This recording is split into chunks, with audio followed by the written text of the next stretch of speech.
Meet the team that doesn't just talk about impact, they ignite it. Jim Morris and producer Rachel. Good morning. Good morning. Good morning. Oh my God, I can hear my kids running upstairs trying to get ready. Rise and energize. Everybody's getting after it, early morning swag. I know, we love that. Get it. Let's get it. Oh God, it's crazy. Oh, how are you doing? I'm doing wonderful. It's been a good morning so far. And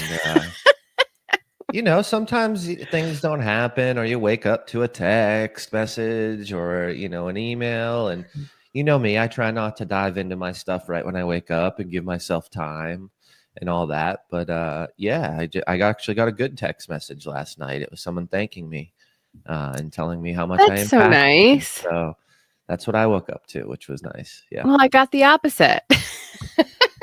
I woke up to, hey, we have to change your studio date because I double booked you. I'm like, great. We love that. I allow myself like once a month to buy studio time and have somebody else produce me, which is so amazing. Instead of me being like the producer and the talent and all the things. It's nice to outsource that sometimes when you can afford it. And so, of course, double booked. I was like, all right, we're going to roll with that. And later, we're not going to deal with that right now. We're just going to rise and energize. That's the thing, right? Is you get to decide. How I react is what I'm in control of. And so that's a huge, huge lesson that I had to learn for such a long time because I was always in fight or flight mode. I would always allow myself to get angry or upset, right? But like, it is what it is. We'll look at the calendar. We'll see what we can do. Maybe we can back to back it. I don't know. Maybe, hopefully there's an answer. And really, I'm not as concerned about myself as I am about my guest. Do you know what I mean? Like when you have a guest coming, if it was just me, I'd be like, whatever. But I understand like everyone's schedules are crazy right now. So I think that's the thing, though, is that person could just say, "Yeah, whatever." So don't worry too much about it. You know what I mean? Like, I do that often too. Where I'm like, "Oh, I got all this stuff together, and now I need to change it or move it." And I'm like, "Oh, now everybody's going to be pissed." And then I call people, and they're like, "Yeah, no big deal." Like, okay, great. I'm so glad I stressed over it for like 4 hours until we talked. That's literally my life where I'm like, oh my God, this is the thing I'm going to think about. And my brain could totally have something else in it. Instead, I'm thinking about this all morning. I almost wish I didn't check my text messages first thing in the morning. Does that make sense? But like, it's naturally just what you're going to look at when you see like, oh, I got a text. And so part of me is just like, I need to really create that space in the morning to allow myself to start the day differently rather than like putting the phone on immediately. Yeah. I just don't really know how to do that yet. I really don't. It's you setting your own boundaries, it's you are in total control. You're in total control. I often don't look at my phone in the mornings. Today I did. But I think to your point, yeah, it's like, what can you build your mornings around that doesn't that you don't have to look at the phone, and that problem isn't going to get fixed at 5 a.m. Right? Like most of the stuff too, I'm not even responding. Even if I could, like, they're not going to get it. I don't want to be the person that whips out a bunch of emails, ding, ding, ding on people's phone at 5 a.m. either, because I also know, like, so there was a point when I worked in corporate and it was one of the VPs would send out emails at 5 a.m. and my phone would be on because I worked in a business where I had to answer the phone and, employees calling out, things like that. So every email that he would send me, it would be like ding, ding, and it would wake me up at 4:30, 4:50, 5 o'clock. And this is when I wasn't waking up that early. I didn't have kids. But everybody in the office was pissed about it, and no one approached him. And when I finally approached him, I was like, "Hey, man, can you just schedule those emails to go out?" Their response was like, "No, no, like this is when I have to do the work, deal with it." And it's like, okay. So in that situation, I just stopped answering his emails, all of them, because I'm like, if you're not going to respect me and I'm busting my butt over here, then you can call me. Just call me.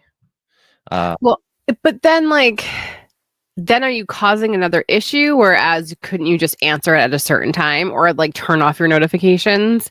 For me, I think right? for me, I think it was just me saying, "Hey, this is a problem. Everybody's bitching about it. Can you just schedule these emails out?" And it was just a no. Like, I don't give a shit about you. So it was like, well, I don't give a shit about you or your fucking emails. That's the best. Oh my God, that's the best. You're like, well, good, glad. I don't give a shit. But either. again, that's a time where the culture was poor. I was on a culture committee. I ran the culture committee.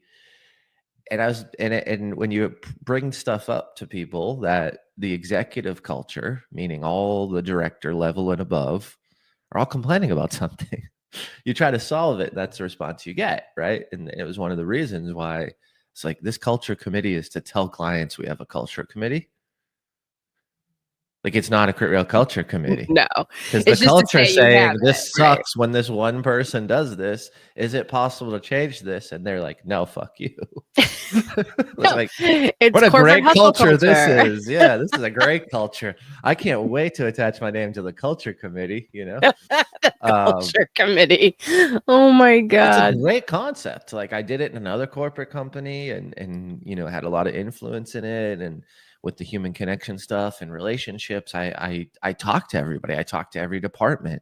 I'm friends with accounting. I'm friends with, the outbound team, the revenue team, literally like the maintenance team, entry-level employees, HR, onboarding. Like, I had my hands in everything because I just wanted to streamline it, make it better in this role.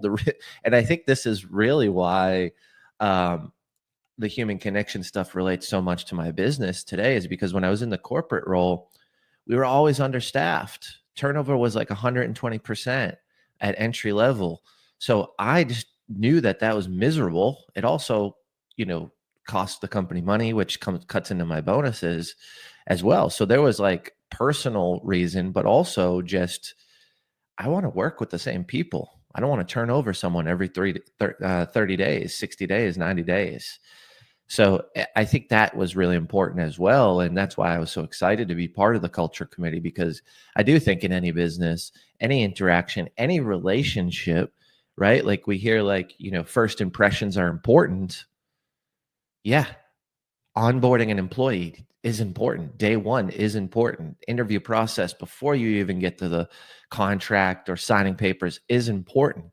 It's part of the journey.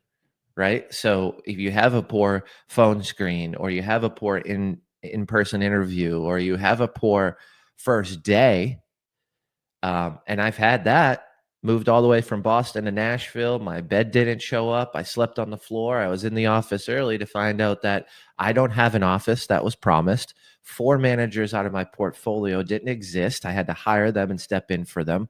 Didn't know that. And the guy who hired me, my direct report, was on vacation. That is crazy. That's not a good first day. I'm in Nashville in an office that's way too small. Literally the accounting team it took the conference room. It was actually cool because I worked in the chairman's office of the company in his seat, which was awkward because I didn't know who he was. And he was pissed one day that I was sitting there, but it was so bad of an experience. And I still tried to fix it, right? And it still just never got to where it was. So anyways. Well, in that same vein of hustle culture, corporate culture, and you realize when you're waking up, because it doesn't happen immediately unless you're already very aware, but I wasn't for most of my life. When you create that boundary Number one, it wasn't easy. It's not easy to do, to say those things a lot of the time, especially if you're younger and like hustle culture and you're just like, it's suck it up buttercup time, right? Where you're like, whatever, nobody cares. Like, yeah. I know in the handbook it says this, but like, we're just going to do this anyway. What advice do you have for people that realize like they're at that point, they're at the crossroads where it's like, I can't keep output like this. Like, I just can't keep doing this. But I don't know what else to do. What advice do you have for people? Because you've pivoted a lot. You've gone down different roads. I was sort of on that same path over and over again. And then finally I realized, oh, wait, I have to set a boundary, which is not easy for me and still is not easy for me. I still have that hustle culture mindset. And that suck it up buttercup. Like I've said it before, like recently. And I realized like, oh, wait, that's not where we're at. We don't have to be in that space anymore. What advice do you have for people that are there and kind of just realize I have to set a boundary, but I'm scared? Well, I think it's understanding what your future looks like. A lot of what I was trying to do was take the present, the current, and change it so the future was more of what I wanted and more controlled. And when you finally realize that you don't have that much pull, or you don't have that much energy to make the change, or it's just a bunch of work you're not getting paid for, and there's not support, or there's not, someone who aligns with you, I think you're at that crossroad to understand, like, do I silently quit, which is extremely popular, right? Or do I have a tough conversation and say this, and this is where I want to do, where I want to go, what needs to change, and approach it that way. For me, I tried to approach it that way and just got shot down. And I finally realized that there's so much stuff that I can't control that I'm not going to be able to accomplish the goal within the organization that I wished and wanted and I thought was needed and necessary. I think in a lot of times in those hustle roles, we're pushing through, we're listening to mentors, VPs, presidents, executives, directors, whoever we report to, but we know the business because we've grinded and hustled and built so much of it to where we know what's right and what's wrong, or where to go and where not to go. But our team, our mentorship, our guidance, our fearless leaders don't want to go that route, or don't want to rustle feathers and want to coast. And I think that's completely okay. But you've got to realize that that's the scenario and situation, and it's not going to change. Right? When I was in corporate working for one company, the executive team was all fat and happy. Like, chill out, Jim. I'm like, chill out, man. Y'all are making 400K. I'm making 150. Like, I'm doing this, and this is what's needed, and I know the business. And then it got to a point where it was on autopilot, and I'm not someone who silently quits. So I realized, what am I doing? I'm barely working. Everything's working in the company. Everything's going well, but I was struggling internally, right? Like, I wasn't growing. I wasn't learning. I didn't have to be at work. I had managers running everything. And it just wasn't growing me, and it wasn't filling my cup. And that's when the change actually happened, when I realized that it was affecting me, because I couldn't change what was affecting the employees. I couldn't change turnover rates. I couldn't work with HR to streamline a process. Those are all things I couldn't control. And then when I silently quit for 4 days and was just like, I'm just not even going to show up to work and see what happens, nothing happened. Everything was great. Everything That's was crazy. fine. And I was like, well, I can continue doing this and be in my own words, talking about myself here, I can be a loser and just get paid and not create impact. Or I can go find something else where I can build. And that's what I did. Unfortunately, that decision was not the smartest. The company I worked for was probably 50 times worse than the prior company. But that's what pushed me to start my own businesses and start my own companies and to transform and transition. So yeah, my challenge to everybody today would just be to think about what you can control, what you can't control, what the future might look like, knowing that you can't control certain things. And then how does this make you feel? Are you growing still? Are you learning? Are you acquiring talent, skills? If not, if you can't grow the company you want to, or your department, or your employees, or your team, and you can't grow yourself, I think that's where the change is, at that breaking point. Well, and give yourself permission to find another job. My sister went through this really quickly before we wrap up. Very similar, but corporate healthcare and as a nurse, they're just understaffed, underutilized, and just overworked. And so she was the head of the nurses team and just would go to management. And then finally, she just realized, I'm just complaining to nobody, because management's not telling the people that actually make decisions. Management just wants the next best position so they can get paid more and just move on to the next thing. They don't want to fix a problem. They just want it to go away. So she was like, I can't do this anymore. And she just gave herself permission to find another job. I think for the longest time, a lot of us will fight through it, right? Because we don't know what else is out there for us. We just want the paycheck. We're just going to stay here. But so today I want you guys to really also figure out what are your boundaries, and give yourself permission to look for another job.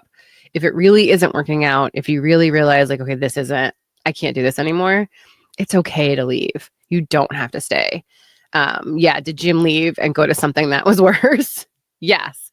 But then was that moment in time the thing that got him to start his own businesses and be very successful? Also, yes. Right? So you have to trust that everything is working out for your highest and best good.